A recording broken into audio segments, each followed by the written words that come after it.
Congress has left the Capitol for the campaign trail, but it hasn't gone away for the year. Lawmakers will be back the week after Election Day and aren't expected to adjourn until shortly before Christmas. Such post-election meetings are called a lame duck session.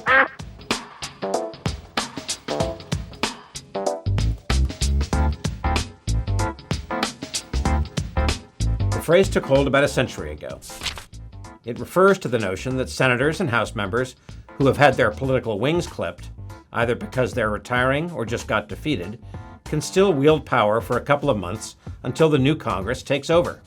Lame duck sessions used to be more the exception than the rule, with only 7 of them during the half-century following World War II. But since the late 1990s, they have become a regular aspect of the congressional calendar. It's a change to the Capitol Hill rhythm that's been caused by the deepening polarization and gridlock that's curtailed even the most routine legislating during campaign seasons.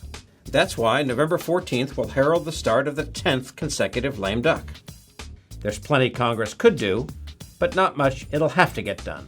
Not much more, in fact, than finishing this year's budget or else deciding to postpone that debate once again, this time until early 2017. So it's not clear whether this lame duck will be short or long, filled with deal-making or devoid of memorable moments. And past post-election meetings have been all over the map. The one in 1948 lasted just 2 hours, set aside so a few really minor bits of business could get wrapped up. But 2 years later, President Truman pushed the 81st Congress to come back and work right through New Year's Day to finish a raft of domestic and foreign policy bills that he'd proposed. Only senators came back in 1954, and exclusively so they could censure their colleague Joe McCarthy for his zealous anti-communist investigations. Knew that he was a member of that communist organization or not, I don't know. I assume you did not, Mr. The 1970 lame duck produced repeal of the Gulf of Tonkin Resolution, which had been the de facto authorization for the Vietnam War, enacted 6 years earlier. After President Nixon resigned because of Watergate, the post-election lame duck was all about approving President Ford's choice of Governor Nelson Rockefeller of New York to be the new vice president. 2 decades after that, Congress had to come back for 3 days after Thanksgiving to approve a global trade deal entirely because just one senator, Fritz Hollings, had blocked the deal before the election. 4 years after that, only the House came back for 3 days, and only for the votes impeaching President Clinton for perjury and obstruction of justice because of his affair with the White House intern, Monica Lewinsky.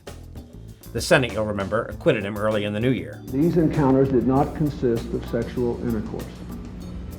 They did not constitute... That year, in 1998, started the current lame duck streak, and the breakdown of the budget process has meant overdue appropriations bills were part of 6 of the 8 most recent sessions.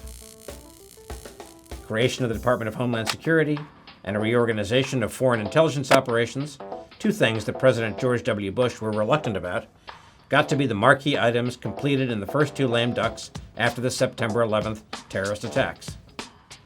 Bailing out the big 3 automakers was the main activity of the lame duck in 2008, when the economic crisis was only getting worse.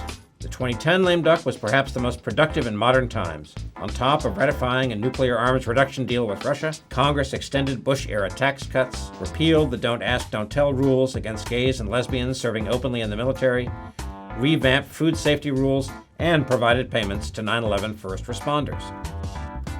2 years later, Congress stalemated for 7 long weeks over how to avoid what got dubbed the fiscal cliff, a combination of huge tax increases and across-the-board spending cuts that were due to take effect after the end of the year. Think of the economy as a car, and the rich man as the driver. If you don't give the driver all the money, he'll drive you over a cliff.